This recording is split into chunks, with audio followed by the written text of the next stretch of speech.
$494 with automatic transmission. The Hyundai Sonata. It's a lot more car.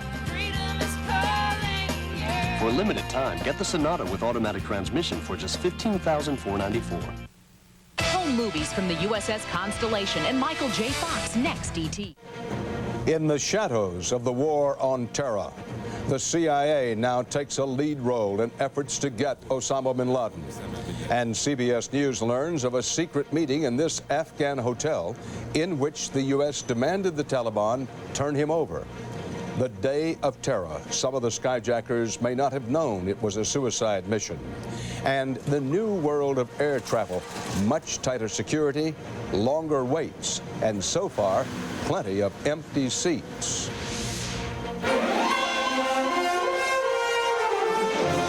This is the CBS Evening News with Dan Rather reporting from CBS News headquarters in New York. Good evening. CBS News has new details tonight about how some of the new war on terror is being fought in the shadows, secretly and covertly, even including trying to strike deals with people in countries that have helped the terrorists. For this, the Central Intelligence Agency has been given a lead role.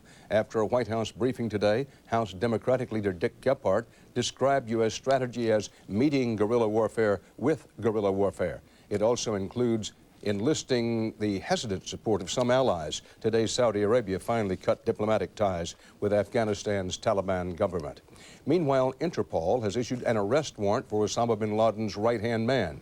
The FAA is allowing crop dusters back in the air, and the Bush administration is reportedly moving toward requiring secure cockpit doors on commercial jets. Once again tonight, CBS News has correspondents deployed in key positions overseas and right here at home. We begin at the Pentagon, where CBS's David Martin has the latest on the strategy for what has now officially been renamed Operation Enduring Freedom.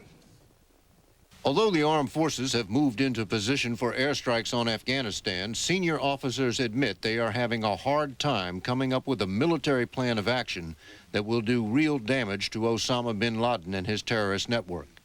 Today, Defense Secretary Rumsfeld cautioned that even an all-out assault would not put bin Laden out of business. It is by its very nature something that cannot be dealt with by some sort of a massive attack or invasion. It is a much more subtle, nuanced, difficult, shadowy set of problems. Which is why the CIA has emerged as a key player in the battle against bin Laden. Congress has already given the agency extra money to step up covert operations in support of the rebel forces fighting the Taliban regime of Afghanistan. And today, President Bush called on the people of Afghanistan to work with the U.S. in getting rid of the Taliban and their so-called guest, Osama bin Laden. One way to do that is to ask for the cooperation of citizens within Afghanistan who may be tired of having the Taliban in place or tired of having the Osama bin Laden. The Taliban claims to have called up 300,000 citizens to defend the borders, but U.S. officials say they see no sign Afghans are heeding the call. Even some regular Army units are hunkering down to protect themselves from attack rather than taking up fighting positions. And some of the Taliban leadership are opposed to head Mullah Muhammad Omar's support for bin Laden and his al-Qaeda network. And there are people in the Taliban who don't agree with Omar, and they don't agree with the creating a hospitable environment for al-Qaeda. There are also intelligence reports some Taliban officials are making plans to flee the country. But despite the signs of disarray, no one is predicting the Taliban is about to collapse or change its mind about turning over bin Laden. Dan?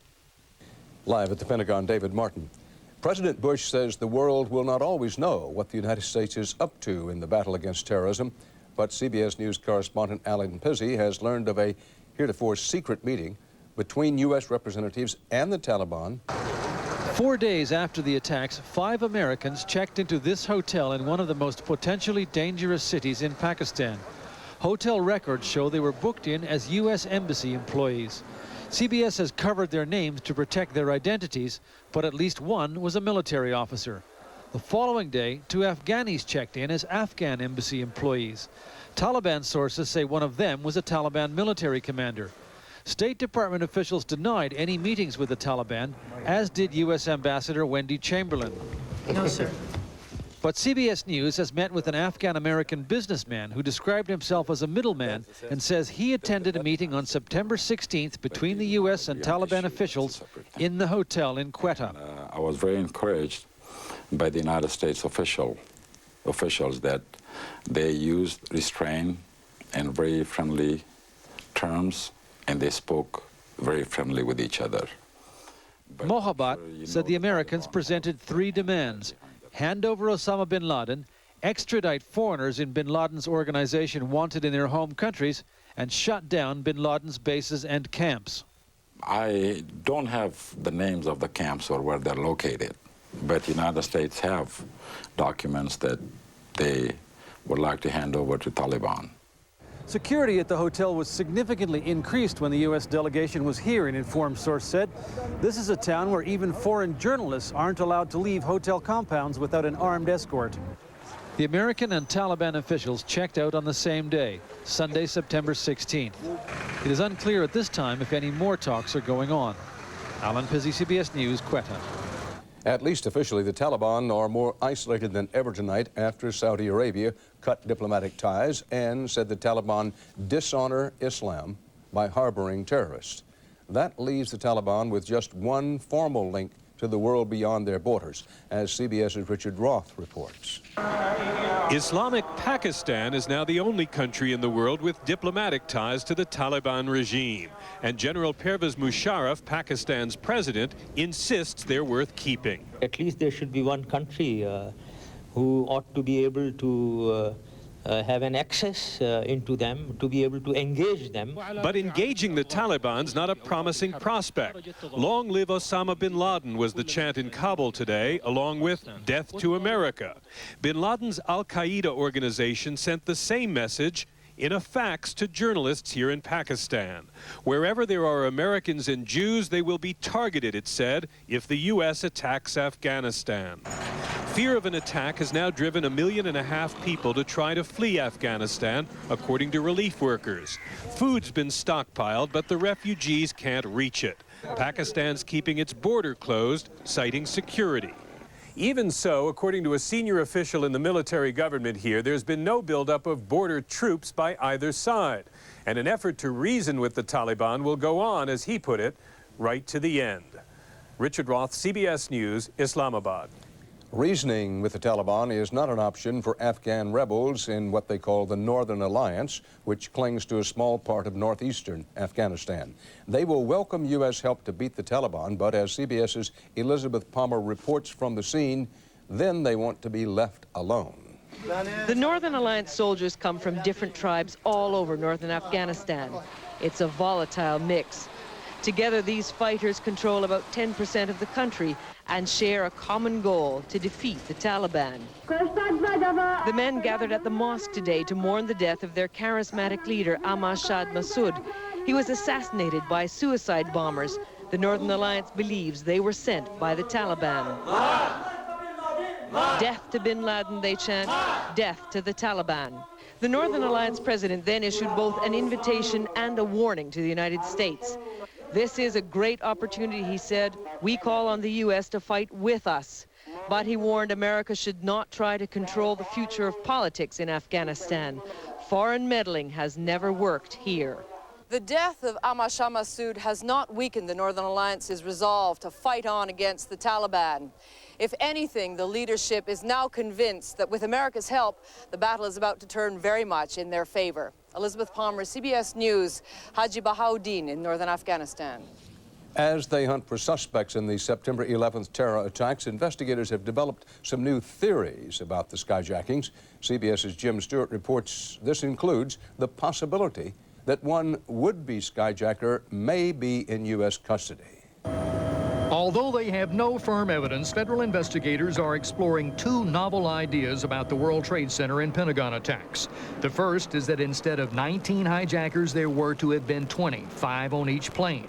Agents believe this man, Zacarias Moussaoui, may have planned to be the 5th hijacker on United Flight 93, which crashed in Pennsylvania after passengers apparently overwhelmed its 4 hijackers. Moussaoui was arrested 2 weeks before the attacks on an INS violation after seeking flight training. He is being held on a material witness warrant. The second theory is that not all the terrorists knew the hijacked aircraft were going to crash into buildings. Investigators speculate some may have believed they were going to take the passengers captive for political ransom. The theory being it would be difficult to convince 19 men to simultaneously commit suicide. 2 weeks after the attacks, and investigators also believe the following: that additional terrorists with pilot training are unaccounted for and presumed to still be in the United States. That there were no aborted attacks on September 11th, nor is there any firm evidence additional hijackings were planned after that date. And that despite months of training and years of living in the United States, the entire cost of the operation did not exceed $300,000. Meanwhile, U.S. officials say that a roundup of suspects in Paris, London, and Germany may prove helpful to the investigation, but that they have no firm evidence directly linking those suspects to the U.S. attack. Finally, there is this postscript to the puzzle of how someone presumed to be a terrorist was able to call in a threat against Air Force One using a secret code name for the president's plane. Well, as it turns out, that simply never happened. Sources say White House staffers apparently misunderstood comments made by their security detail. Dan? Jim Stewart in Washington. The Texas doctor held as a, quote, material witness by the FBI in the early sweep for possible suspects has now been released.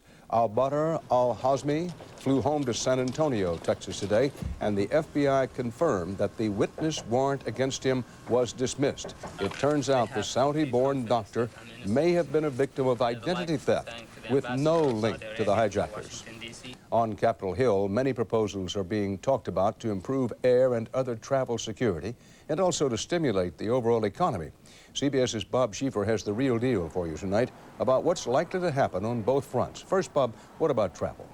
Dan, there is a growing feeling here on Capitol Hill now that the federal government will have to take over most, if not all, of the responsibility for airline security, and that the way to pay for that will be to put a surtax on airplane tickets.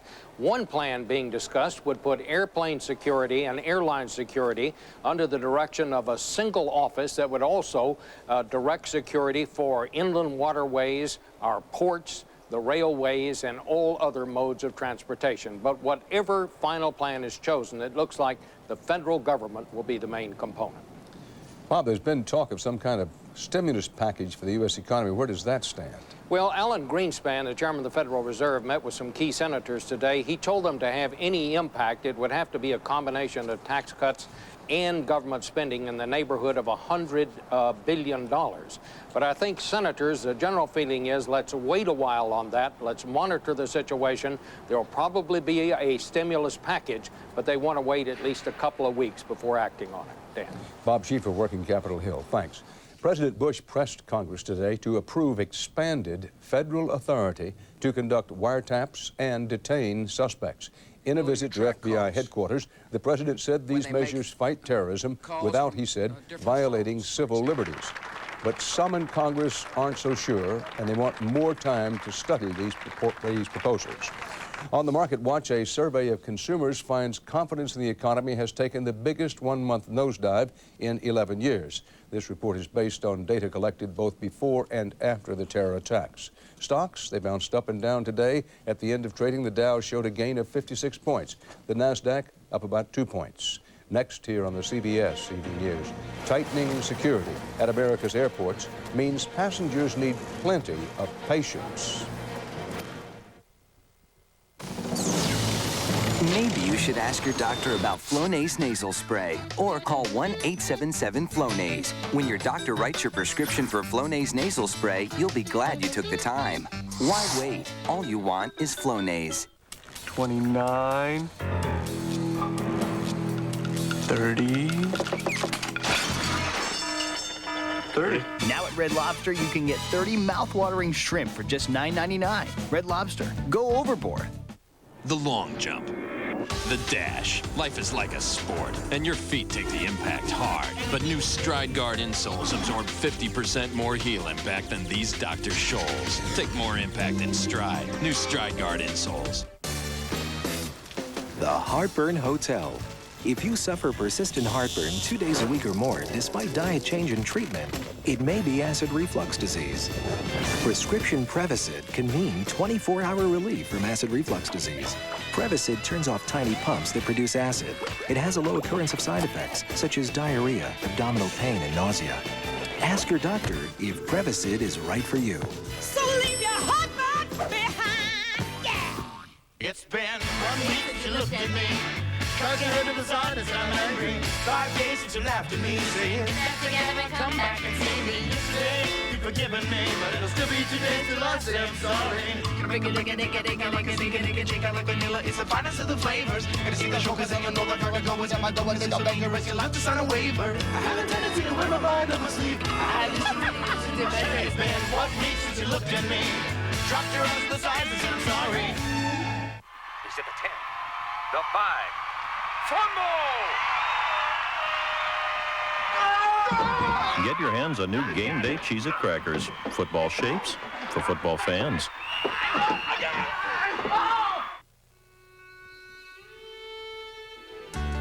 My business is more than just a business to me. It's my passion. So when my doctor told me I have asthma, I went to cbshealthwatch.com. One click on Smart Search gives me exactly what I need to know about controlling my asthma, from medications to new treatments. With CBS Health Watch, I spend less time searching and more time doing the things I love.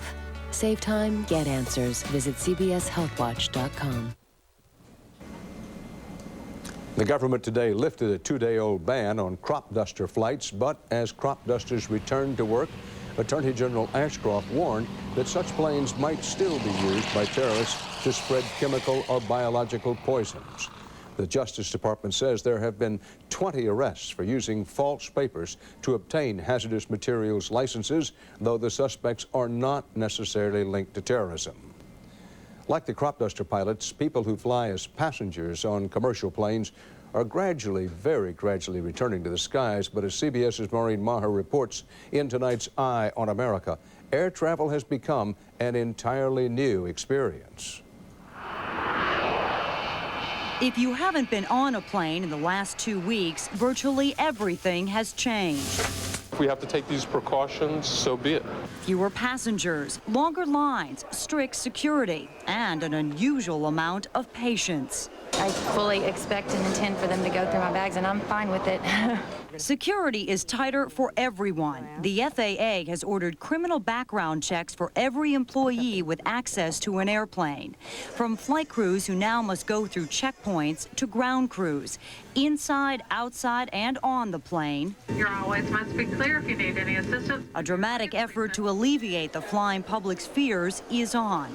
One pilot on board a United flight from Denver to D.C. recently instructed passengers on how to overtake a hijacker. The pilot reportedly told them to take whatever you have and throw it at their heads. Aim for their faces so they have to defend themselves. But security at checkpoints seems to change with the crews who are manning them. My bags were not checked.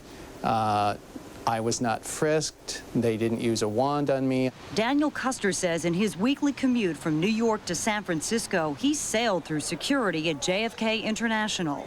I guess what was the most shocking last night was that it could have been 2 weeks ago. In Philadelphia, this man was arrested after boasting he easily slipped through security with a set of box cutters. We've had a deficiency in the system for over 30 years, and we're not going to fix them in 2 or 3 days. And until Americans are confident that security is locked down at every airport, many will be afraid to fly. I'm just healthy. Other than my teeth and my fingernails, there's not much I have. Late this afternoon, the FAA told Congress that they are still not back up to speed with all of the schedules. Only 70% of the planes that should be up in the air are, and of those, the airlines say most of the planes are at least half empty. Dan? Maureen Maher at the big Dallas-Fort Worth airport. The White House said tonight President Bush will shorten his planned trip to Asia next month. Mr. Bush will attend an economic summit in Shanghai, China, beginning October 20th, but will postpone a visit to Beijing, as well as stops in Japan and South Korea. Next here on the CBS Evening News, heartache on the Hudson. New York's ground zero 2 weeks after the attack.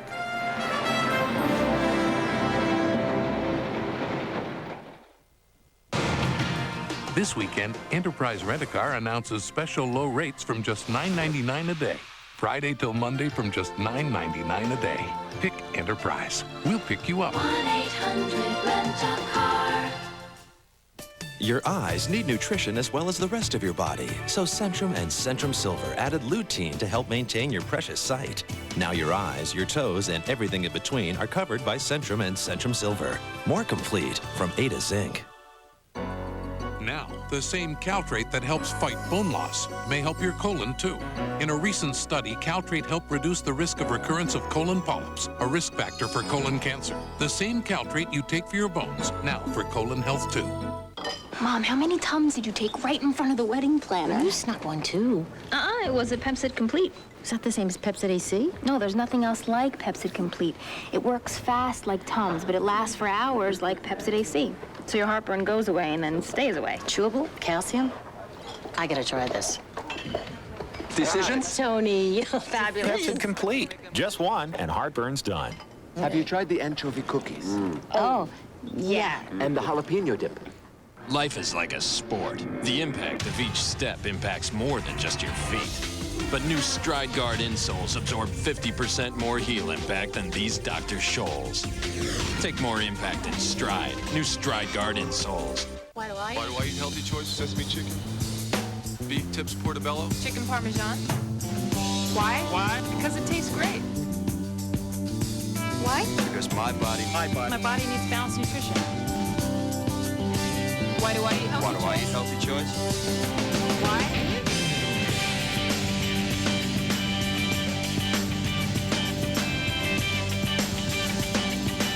That's why. That's why. That's why.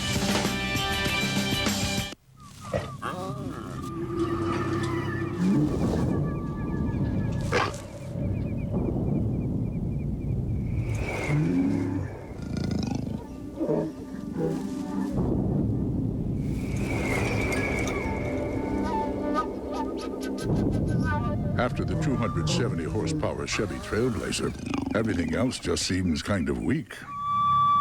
The all-new Chevy Trailblazer, like a rock. Even after 2 weeks, more than 1 million tons of World Trade Center wreckage remains where it fell. There are 287 confirmed dead now, missing 6,347.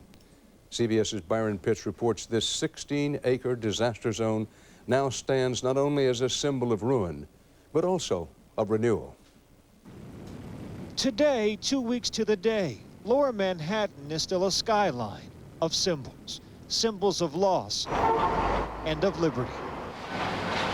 Today, one sign of terror's devastation was taken down. It's good to see you. But blocks away, signs democracy still stands. I'm a Democrat. Election day in New York. I suppose we have faith, blind faith sometimes. Delayed 2 weeks to the day. What does it tell you about people? Resilient. Precinct worker Eric Spilker. A lot of us did a lot of crying the first week. And this morning, the polls were moved from this 4-story elementary school to that 1-story tent.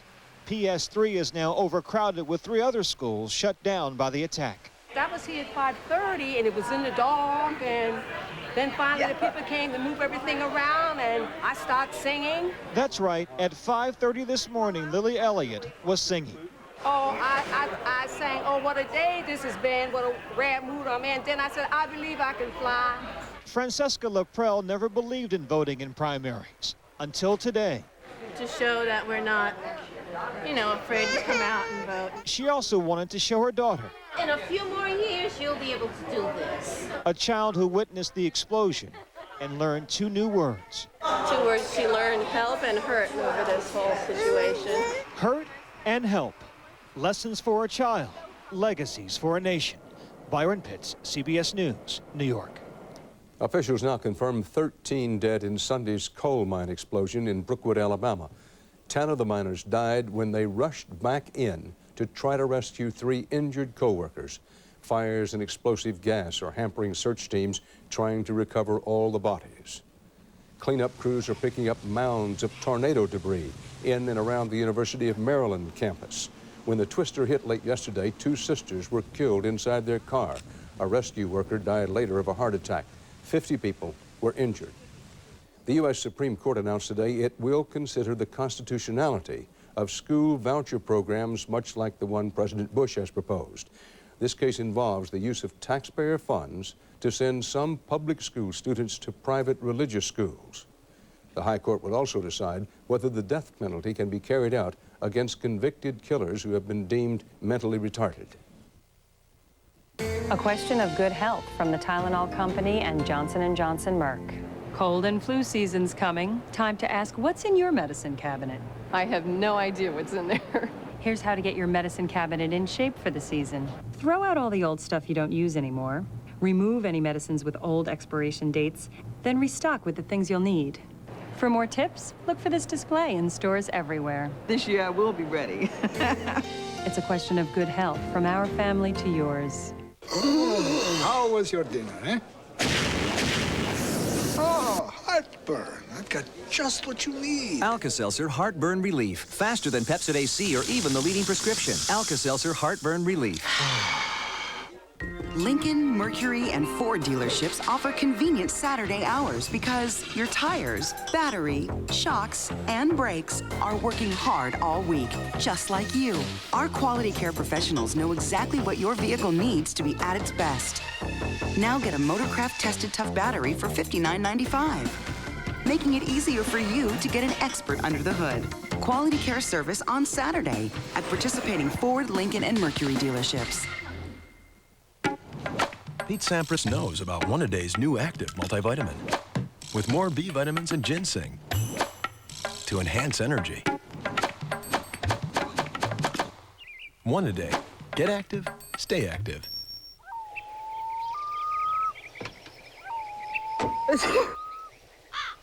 Yesterday, allergies took you out of it. Today, Allegra can help bring you back. Only Allegra has fexofenadine for once daily relief for people 12 and older. Side effects include headache, upper respiratory tract infection, and back pain. Call your doctor now for more information. Allegra, enjoy your world.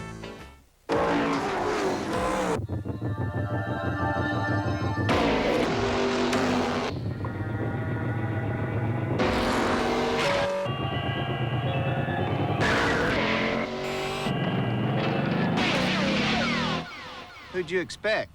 Bob Dole?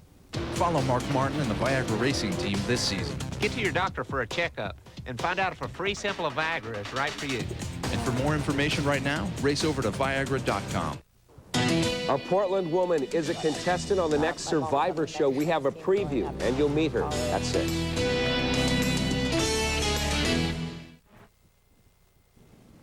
There's front page news tonight from sports. To absolutely no one's surprise, he's back again. Michael Jordan, who led the Chicago Bulls to 6 championships, announced today amid much fanfare that he is coming out of retirement for the second time to play for the Wizards. Can he put the air back into his game at the advanced basketball age of 38? Maybe, but he is pumping up aid for terror victims in New York and Washington. He's donating his whole season salary, a reported $1.3 million, to the relief effort. And that's part of our world. We hope you'll join us again tomorrow for the CBS Evening News. Dan Rather reporting. Good night. For news 24 hours a day, CBS.com on the internet and on our interactive partner, America Online, at keyword CBS News.